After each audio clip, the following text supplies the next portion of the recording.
Hello mga beshes, so today gagawa tayo ng low carb Maja Blanca. So, ang kailangan natin ay 1 cup of coconut milk. Yan, nilagay ko na siya sa pan. 1 cup all-purpose cream.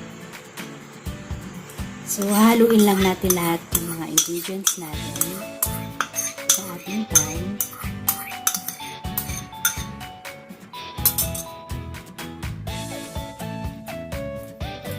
Yung ating sugar, I use 4 sachet of equal gold. And lang natin siya sa ating mixture.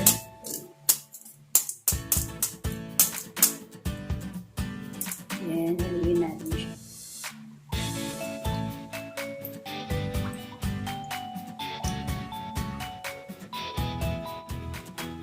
Then, yung ating gelatin. So, gagamitin natin na yung Nox. Ito kasi yung approved for low carb diet. Ayan. Ito yung itsura niya. Mabibili mo siya sa supermarket or sa All About Baking. Ito siya.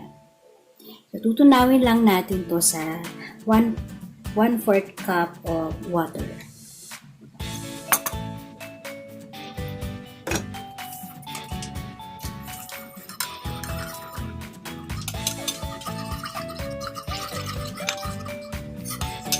Tunawin lang natin siya para hindi siya magbuo-buo sa ating Maja Blanca pag niluto na natin yung ating mixture.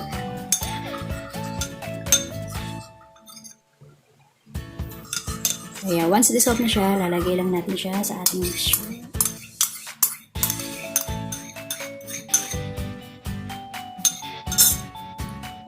Ayan, nahaluin.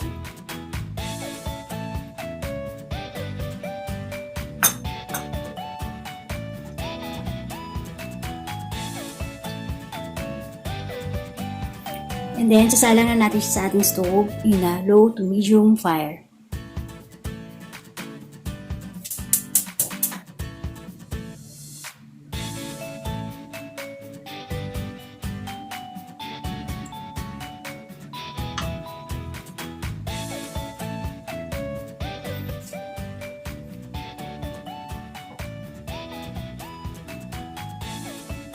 Lagay na natin yung butter.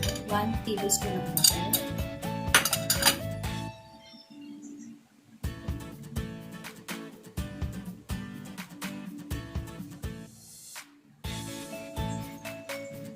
Then, lalagay din natin yung half ng ating cheese.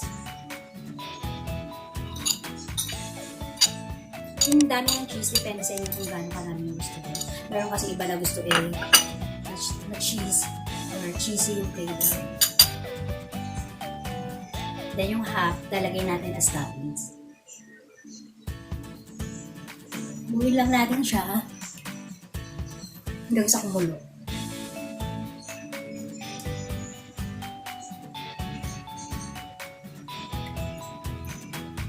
So, madali lang siya guys na gawin.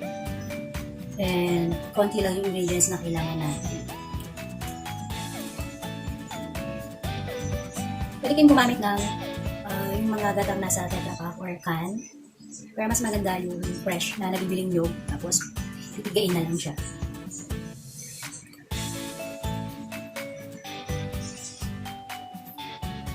Ayan. So, pag kumukulo na siya, sabihin niyan, ready na siya. Ayan.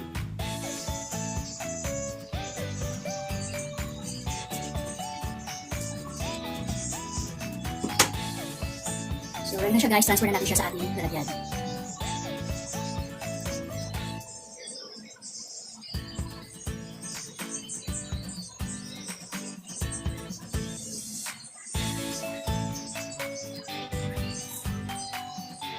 Ayan. So, papalamigin lang natin to ng konti. And then, lalagay natin sa ref para mabuo yung ating Maja Blanca. And then, later on, tsaka natin siya lalagyan ng ating cheese toppings.